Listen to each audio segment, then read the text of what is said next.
Good morning, my dear children. In the previous class, I have given you the general information related to the concept of Henry Fayol 14 principles. So, in that concept, we have discussed that what and all the important concepts that will be asked for the 2 marks as well as the practical oriented. So ಈ concept ಅಲ್ಲಿ ನಮಗೆ practical oriented 2 marks ಯಾವ ರೀತಿ ಅಥವಾ 8 marks ಯಾವ ರೀತಿ ಕೇಳ್ತಾರೆ ಅಂತ ಹೇಳ್ಬಿಟ್ಟು ಪ್ರೀವಿಯಸ್ ಕ್ಲಾಸ್ ಅಲ್ಲಿ ಡಿಸ್ಕಷನ್ ಮಾಡಿದ್ವಿ ಮಕ್ಕಳ. ಸೊ ಈಗ ಒಂದೊಂದೇ ಪಾಯಿಂಟ್ ಅನ್ನು ನಾವಿಲ್ಲಿ ಕ್ಲಿಯರ್ ಆಗಿ ಎಕ್ಸ್ಪ್ಲನೇಷನ್ ಅನ್ನ ಮಾಡ್ತಾ ಹೋಗೋಣ.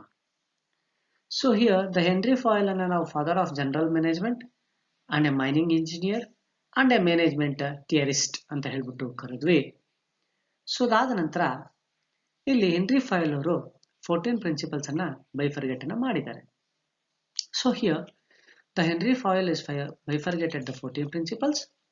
The first one that is called as division of work. So division of work ಅನ್ನ ನಾವು ಶ್ರಮ ವಿಭಜನೆ ಅಂತ ಹೇಳ್ಬಿಟ್ಟು ಕರಿತೀವಿ. ಸೊ ವರ್ಕ್ ಅಂತಕ್ಕಂಥದ್ದನ್ನ here the Henry Fayol will say that the employee or a worker cannot able to do all the work by a single person. ಎಲ್ಲಾ ತರದ ಕೆಲಸಗಳನ್ನ ಒಬ್ಬ ವ್ಯಕ್ತಿನೇ ಮಾಡಲಿಕ್ಕೆ ಸಾಧ್ಯ ಇರೋದಿಲ್ಲ. ಸೊ ಆ ಸಂದರ್ಭದಲ್ಲಿ ನಾವೇನ್ ಮಾಡ್ಬೇಕಾಗತ್ತೆ? ಸೊ ಡಿವಿಷನ್ ಅನ್ನ ಮಾಡಿ, ಅಂದ್ರೆ ಒಂದು ಕೆಲಸವನ್ನ ತೆಗೆದುಕೊಂಡು ಆ ಕೆಲಸವನ್ನ ಸಣ್ಣ ಸಣ್ಣದಾಗಿ ವಿಂಗಡಿಸಿ ಒಬ್ಬ ವ್ಯಕ್ತಿಗೂ ಸಹ ಪ್ರತ್ಯೇಕವಾದ ಕೆಲಸವನ್ನ ನಿಭಾಯಿಸಲು ಕೊಡಬೇಕು. ಸೊ ಯಾವ ರೀತಿ? So here the work should be divided into small and smallest tasks and the each and every employee will be in the form of a training and he may be called as a specialist in a particular job. We people want to give him a particular task or a work in which area he is specialist. For example, ಈಗ engineering ಅಂತ ತಗೊಳ್ಳೋಣ. ನಾವು engineering ಅಂತ ತೆಗೆದುಕೊಂಡಾಗ ಅವನು mechanical ಅಂತ ಮಾಡಿದ್ರೆ mechanical ಅಲ್ಲಿ ಸ್ಪೆಷಲೈಸೇಷನ್ ಅನ್ನ ತಗೋಬೇಕಾಗತ್ತೆ. ಅವನು ಯಾವ ಇದರಲ್ಲಿ ಸ್ಪೆಷಲೈಸೇಷನ್ ಅಂತ. ಸೊ ಯಾವ ರೀತಿ? ಈಗ for example mechanical engineer in the field of production area, ಉತ್ಪಾದನೆ ಮಾಡ್ತಕ್ಕಂಥ ನಿಟ್ಟಿನಲ್ಲಿ ಮಿಷನರೀಸ್ ಅನ್ನ ಆಪರೇಟ್ ಮಾಡ್ತಕ್ಕಂಥ ವ್ಯಕ್ತಿ ಆಗಿರ್ತಾನೆ ಅಂತ ತಗೊಳ್ಳೋಣ. ರಾ ಮೆಟೀರಿಯಲ್ ಅನ್ನ ತಗೊಂಡು ಸೆಮಿ ಫಿನಿಶ್ಡ್ ಮಾಡಿ ಪ್ಯಾಕಿಂಗ್ ಮಾಡಿ ಲೇಬಲಿಂಗ್ ಮಾಡಿ ಗ್ರೇಡಿಂಗ್ ಮಾಡಿ ಸಾರ್ಟ್ಔಟಿಂಗ್ ಅನ್ನ ಮಾಡ್ಲಿಕ್ಕೆ ಒಬ್ಬ ವ್ಯಕ್ತಿಯ ಕೈಯಲ್ಲಿ ಸಾಧ್ಯ ಇಲ್ಲ. ಒಂದು ಪ್ಲಸ್ ಪ್ರೊಡಕ್ಷನ್ ಅನ್ನ ಪಕ್ಕಕ್ಕಿಡೋಣ. ಫೈನಾನ್ಸ್ ಬರುತ್ತೆ, ಮಾರ್ಕೆಟಿಂಗ್ ಬರುತ್ತೆ, ಸೇಲ್ಸ್ ಬರುತ್ತೆ. ಸೊ ಎಲ್ಲಾ ಕೆಲಸವನ್ನು ಒಬ್ಬನೇ ಮಾಡ್ಲಿಕ್ಕೆ ಸಾಧ್ಯ ಇಲ್ಲ. ಸೊ ಅವಾಗ ಏನ್ ಮಾಡ್ಬೇಕಾಗತ್ತೆ? You will divide it. Production ಒಂದು ಏರಿಯಾ, ಮಾರ್ಕೆಟಿಂಗ್ ಒಂದು ಏರಿಯಾ, ಸೇಲ್ಸ್ ಒಂದು ಏರಿಯಾ ಅಂತ ಡಿವೈಡ್ ಅನ್ನ ಮಾಡಿ, ತದನಂತರ ನಾವೇನ್ ಮಾಡ್ತೀರಿ? ಆ ಪ್ರೊಡಕ್ಷನ್ ನಲ್ಲಿ, ಮೆಕ್ಯಾನಿಕಲ್ ಅಲ್ಲಿ, ಮಿಷಿನರಿ ಆಪರೇಷನ್ ಯಾರು ಇರ್ತದೆ ಆ ಕೆಲಸ ಅವನು ಕೊಡ್ತೀರಿ. ಅಥವಾ ನೆಕ್ಸ್ಟ್ ಪ್ರೊಸೀಜರ್ ಯಾರಿಗಿದ್ರೆ ಸ್ಪೆಷಲಿಸ್ಟ್ ಆಗಿರ್ತಕ್ಕಂಥವನಿಗೆ ಕೊಡ್ತೀರಿ. ಸೊ ಈ ರೀತಿ ನಾವೇನ್ ಮಾಡ್ಬೇಕಾಗತ್ತೆ? ಪ್ರತಿಯೊಂದು ಕೆಲಸವನ್ನ ಸಹ ವಿಂಗಡಿಸಿ ಆ ವರ್ಕ್ ಅನ್ನ ಯಾರು ಸ್ಪೆಷಲಿಸ್ಟ್, ಎಜುಕೇಶನಲ್ ಕ್ವಾಲಿಫಿಕೇಶನ್ ರಿಲೇಟೆಡ್ ಆಗಿರ್ತದೆ ಅಥವಾ ಸ್ಪೆಷಲಿಸ್ಟ್ ಆಗಿರ್ತಾನೆ ಅಥವಾ ಅವನು ಒಳ್ಳೆ ಟ್ರೈನಿಂಗ್ ಪಡ್ಕೊಂಡಿರ್ತಾನೆ ಅಂತ ಅವನಿಗೆ ಕೊಡಬೇಕು. ಅವಾಗೇನಾಗತ್ತೆ? What is the purpose of the work should be divided in a organisation or company, my dear children? Because reduction of mistakes, quality of output within a stipulated period of time.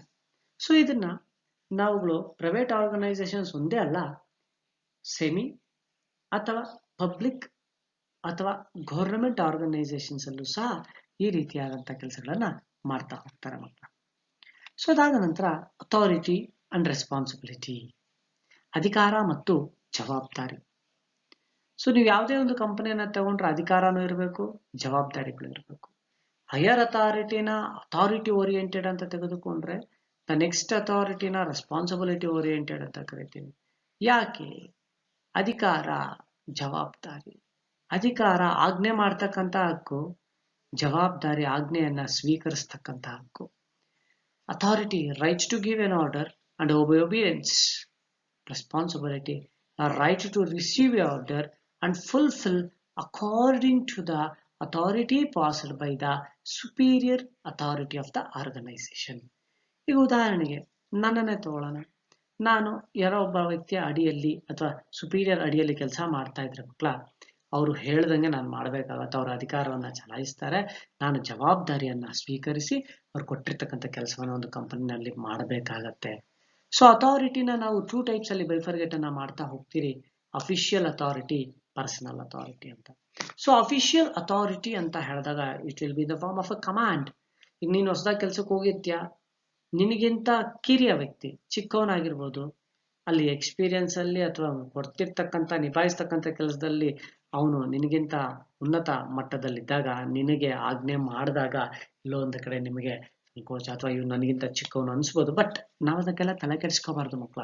Here we people want to see that the official authority will be passed according to the position. Command ಅನ್ನ pass ಮಾಡ್ತಾರೆ. Personal authority ಅಂತ ನಾವು ತೆಗೆದುಕೊಂಡಾಗ here in a personal authority which the organization will be in the position to pass a different forms of individual managers responsibility ಅಂತ ಹೇಳಿದಾಗ receiving our orders from a different persons ಅಂತ. So these both authority and responsibility will be asked for you people for the 2 marks question. What do you mean by authority and responsibility ಅಂತಕ್ಕಂಥದ್ದು. So 1 ಮಾರ್ಕಿಗೆ what do you mean by authority ಅಂತ ಹೇಳ್ಬಿಟ್ಟು ಸಹ ಕೇಳಬಹುದು. Then after that it will be called as a discipline. So what do you mean by discipline? ಶಿಸ್ತು.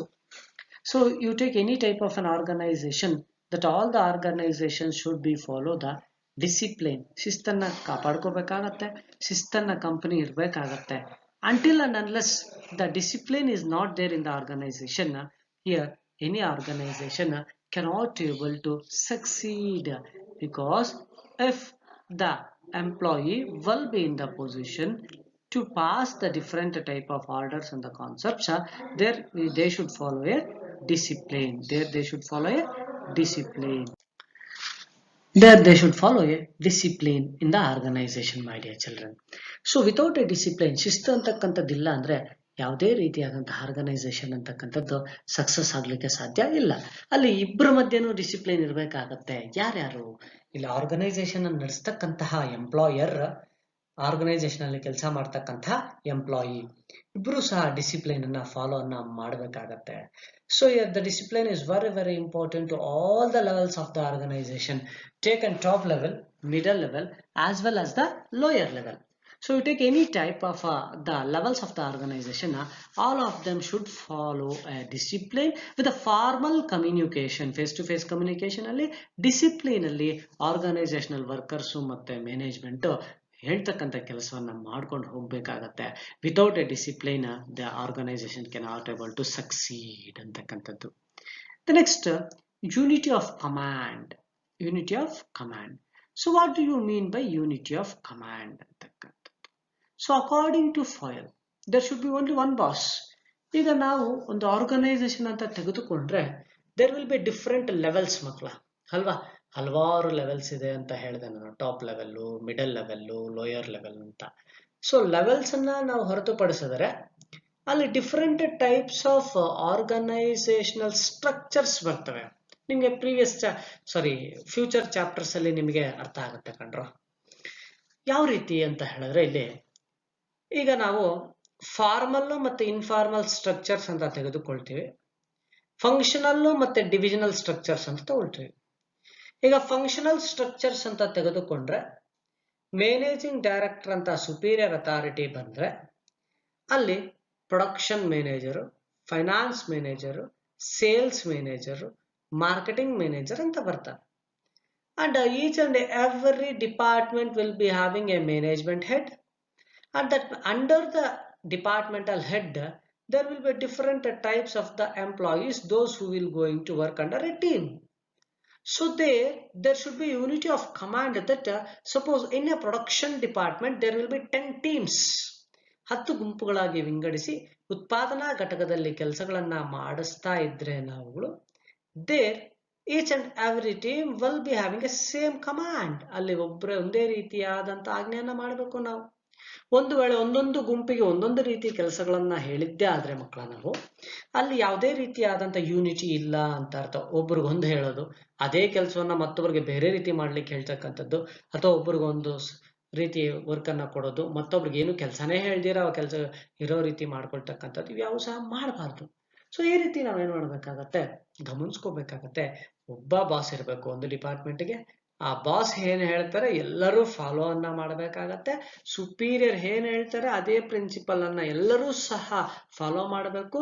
They should not able to violate. ಈಗ ಉನ್ನತ ಅಧಿಕಾರಿ ಅಂತಕ್ಕಂಥವ್ರು ಅಂತಕ್ಕಂಥವ್ರು ಇದ್ರೆ ಹೇಳ್ತಕ್ಕಂಥದ್ದನ್ನ ಅವನ ಅಡಿಯಲ್ಲಿ ಬರ್ತಕ್ಕಂಥ BCDEF ಅಂತ ಎಲ್ಲಾ ವ್ಯಕ್ತಿಗಳು ಸಹ ಪಾಲನೆ ಮಾಡ್ಬೇಕಾಗತ್ತೆ.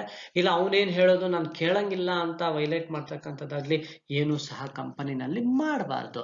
ಸೊ ಡಿಸಿಪ್ಲೈನ್ ಎಷ್ಟು ಇಂಪಾರ್ಟೆಂಟು, ಯೂನಿಟಿ ಆಫ್ ಕಮಾಂಡು ಸಹ ಅಷ್ಟೇ ಇಂಪಾರ್ಟೆಂಟ್ ಮಕ್ಕಳ. ಸೊ ಯೂನಿಟಿ ಆಫ್ ಕಮಾಂಡ್ ಆದ ನಂತರ unity of direction.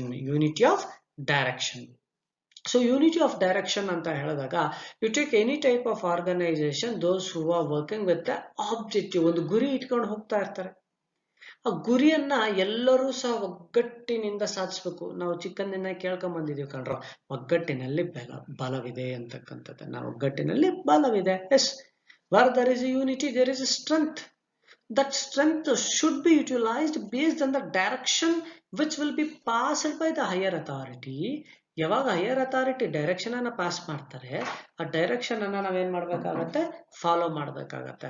One we will follow the direction, then there will be different concepts which will be followed with the all the type of organization.